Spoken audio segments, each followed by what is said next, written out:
কুসুমকে চিতার আগুনে পোড়ানোর আগে এবার কুসুমের মৃত্যুকে ঘিরে এবার নানান ধরনের চাঞ্চল্যকর সমস্ত তথ্য পুলিশের হাতে এসে পৌঁছলো। হ্যাঁ বন্ধুরা, ভিডিওতে লাইক দিয়ে দেখতে থাকুন। যে মুহূর্তে কিনা কুসুমের স্মৃতি রাঙিয়ে কুসুমকে যখন কিনা শতবা স্ত্রীদের মতো নিজ হাতে সাজিয়ে আয়ুষ যখন কিনা কুসুমকে কোলে করে নিয়ে চিতায় পোড়ানোর জন্য শুইয়ে দেয়, ঠিক তার আগ মুহূর্তে হঠাৎ করে ইন্সপেক্টর সেখানে গিয়ে হাজির। এবং ইন্সপেক্টরকে দেখে যখন কিনা মেঘা ঘাবড়ে যায় এবং মীনাকে যখন বলতে থাকে যে ও দিদি, কুসুমকে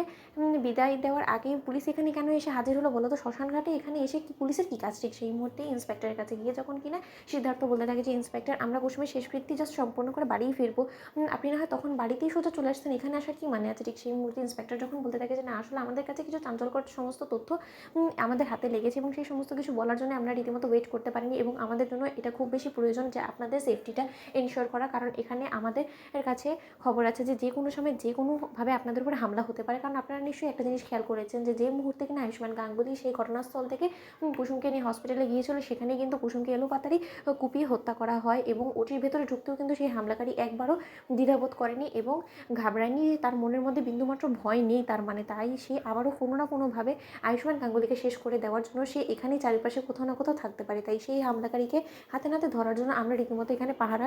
দেওয়ার ব্যবস্থা করেছি এবং পুলিশ পাহারার মধ্যেই কুসুমের শেষকৃত্য সম্পন্ন হবে। এবং তার থেকেও বড় কথা, আপনারা জানলে হয়তো অবাক হবেন যে আমাদের কাছে রিপোর্ট এসে পৌঁছেছে যে কুসুমকে মারার কোনোরকম কোনো পরিকল্পনাই তাদের ছিল না, বরঞ্চ কুসুমের রীতিমতো ড্রিঙ্কের মধ্যে ঘুমের ওষুধ মিশিয়ে কুসুমকে ঘুম পাড়িয়ে রেখে আয়ুষ্মানকে শেষ করে দেওয়ার পরিকল্পনা ছিল তাদের। কিন্তু সেখানেই রীতিমতো একজন ফোন করে সেই সমস্ত তথ্য কুসুমকে দিয়ে দেয় এবং সেই তথ্য শোনা মাত্রই কুসুম সেই ঘটনাস্থলে ছুটে যায় শুধুমাত্র আয়ুষ্মান গাঙ্গুলিকে বাঁচানোর জন্য এবং আয়ুষ্মান গাঙ্গুলিকে বাঁচাতে গিয়ে রীতিমতো তার মৃত্যু হয় এবং সেখানেই তাকে রীতিমতো হত্যা করার চেষ্টা হয় যাতে করে কিনা সে কোনোভাবেই আর আয়ুষ্মান গাঙ্গুলিকে বাঁচাতে না পারে। তাহলে নিশ্চয়ই আপনারা বুঝতেই পারছেন যে এটা সরাসরি আপনার পরিবারের কেউই এমন একজন আছে কাছের লোক যে কিনা এই সমস্ত কিছু খবরাখবর সেই ক্রিমিনালদের কাছে পৌঁছচ্ছিল এবং সেই ব্যক্তিটাকে সেটা খুব শীঘ্রই আমরা আশাবাদী যে আমরা তাকে ধরতে পারবো। কিন্তু তার আগে আমাদেরকে আরও বেশি সতর্ক হতে হবে এবং আপনাদেরকেও রীতিমতো নিজেদের সেফটিটা এনশিওর করতে হবে যে কোনোভাবেই যাতে সেই অপরাধী আপনাদের থেকে কোনোরকম কোনো ক্লু যাতে না পায়, তাহলে কিন্তু সে বারবার করে আমাদের অনেকটা কাছে থাকা সত্ত্বেও সে আমাদের থেকে হাতছাড়া হয়ে যাবে। অন্যদিকে মেঘা যখন কিনা বলতে থাকে যে তার মানে গাঙ্গুলি এর পরিবারের সমস্ত লোকেরা পুলিশ পাহারা বসিয়েছে, তাহলে এই পুলিশ পাহারার মধ্যেও চোখের নিমিষে যখন কিনা আয়ুষ এই গঙ্গা ঘাটেই ভেসে যাবে তখন কী করবে এই পুলিশও কোনো কিছু করতে পারবে না, আয়ুষ্মানকে কোনো মতেই বাঁচাতে পারবে না। এবং তার জন্য আমার দক্ষ রীতিমতো সেই গুন্ডারাই আছে যারা কিনা একাই একশো এবং সেই কাজটা আজকে যে কোনো মূল্যে হোক না কেন হাসিল করতে হবে। ঠিক সেই মুহূর্তে আয়ুষ সেই সমস্ত চাঞ্চল্যকর সমস্ত তথ্য ফাইলে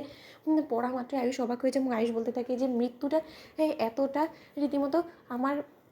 কাছে চলে এসেছিলো যেখান থেকে কিনা মৃত্যুর মুখ থেকে কুসুম আমাকে বাঁচিয়ে দিয়ে ও পরপারে পাড়ি জমালো। তো বন্ধুরা, লাইক কমেন্ট শেয়ার করে সাবস্ক্রাইব করতে ভুলো না।